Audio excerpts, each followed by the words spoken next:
Yeah? Because everyone's dressed up. It's a Saturday night. Let's start things properly. Let's have a round of applause for the ladies. Let's have a round of... Yeah, let's have a round of applause for the ladies. Yeah, quite right, yeah. Actually, that's probably enough. Looking round, some of them have made no effort. You've not made an effort, have you? Oh, bless him. Mongo no lie. Look at you. And so your comment there is, I haven't made much of an effort. Well, there's some cameras and some fucking lights. I don't know what you had in mind. It's not like I come to your work and knock the sailors' cocks out your mouth, is it?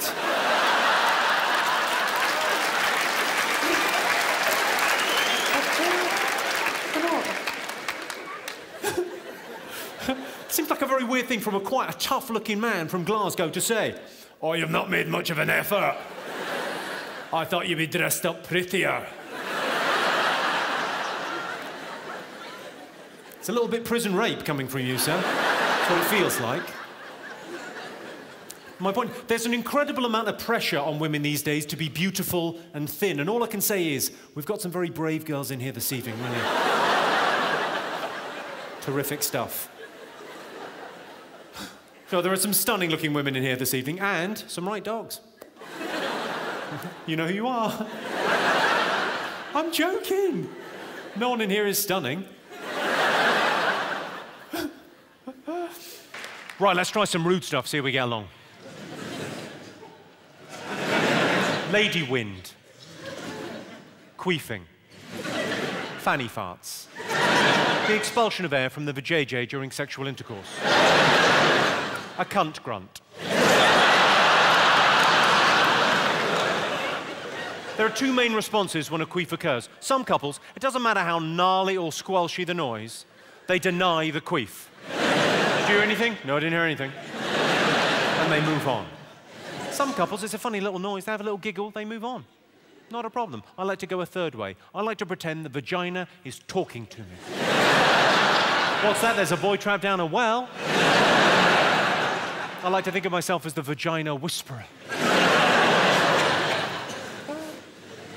What happened? Are you getting a phone call? There's a Scottish lady getting a phone call. I imagine the drugs are arriving any moment. You all right? You switched it off and it rang anyway? Well, I'm not buying that fucking story. Don't worry, it's okay. It's only a phone. Don't feel bad. It's a what, sorry? It's a late alarm to come and see me. Or come and see me an hour fucking late. You're not the one I booked for the interval, are you?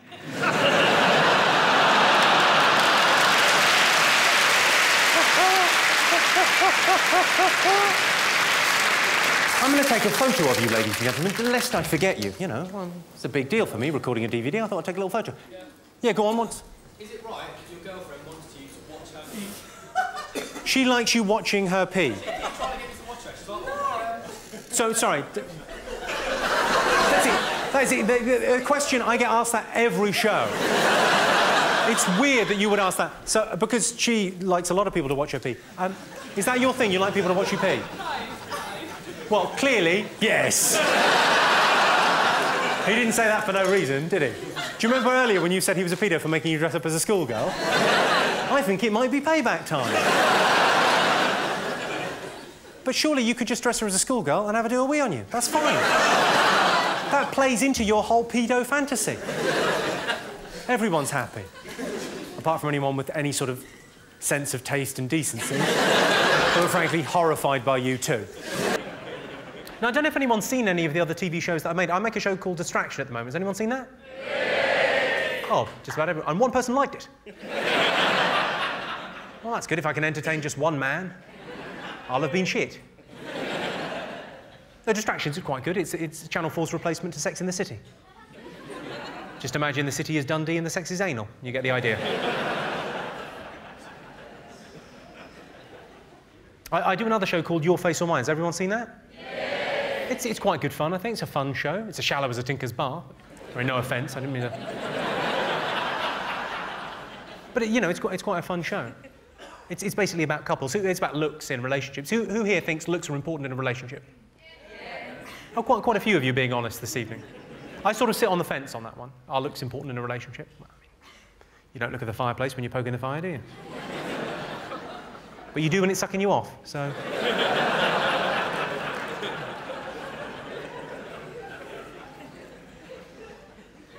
Are you two a couple? Do you mind me asking how on earth that happened? What were you thinking? You don't know? You do a lot better than that. You're punching way above your weight. Not just a little bit, it's a different league. Well done. Is that money or personality or low self-esteem on her part? Lovely little mix of all three. That's basically the show, Your Face or Mine. That's it. That's all we do. We string that out for half an hour, the magic of television. Although it's quite awkward sometimes because there's quite young couples on the show and, you know, they're 19 or 20 and they're talking about their looks. It can be a bit awkward sometimes. We had an incident on the show where a woman came on with a medical complaint. I'm not sure what the correct medical term is, but she had a wonky face. I'm pretty sure that's not the correct medical term, but... She wasn't an unattractive girl either. She was quite good looking, but one half of her face was a lot lower than the other. Just a bit wonky. What had happened is she'd sent in a videotape to be on the show and recorded it rather coquettishly like that. And then she turned up and gone like that, and we'd all gone like that. And obviously the producer said, well, this is, you know, it's quite a serious thing. This is a show about looks, and she's got a wonky face. We've got to at least address it for the audience. I thought, what am I going to say? What's with a wonky face, love? I didn't say that. I said, could you tell me about your face? And luckily, she played along. She said, yes, there's a story behind this. When I was 11, I had a skiing accident. I was skiing down the side of a hill, and I skied into the side of a chalet. And I broke my leg and my arm and my jawbone and my cheekbone and my eye socket, and I had to be airlifted to hospital. And I said, at least you got to go in a helicopter. Her face fell. Sadly, it didn't even up. That would have been rather miraculous. You know that disclaimer they put at the end of films? You know the one that says the characters and the events in this film are purely fictitious, any relation to real characters and events is purely coincidental? Yeah? Do they really need that on Lord of the Rings? Is anyone watching that thinking, this is a brilliant documentary? I might think about going to New Zealand on my holidays. But wait, no, I don't want it ruined by Saruman, he's Orc Army. Your hair? What, I'm just saying. I like the Spice Girls as much as the next man, but...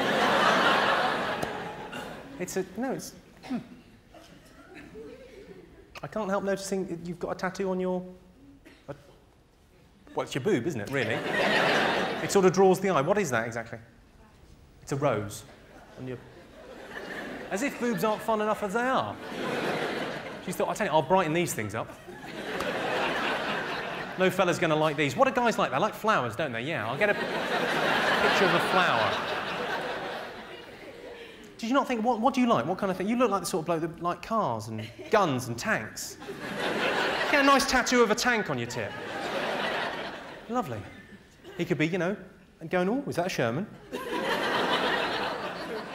Because flowers, unless he's secretly gay, and I'll be honest, there's a lot of earrings and spiky hair. Good, fine. Hello, I'm Jimmy Carr. Thanks for taking a break from the pornography to watch my YouTube channel.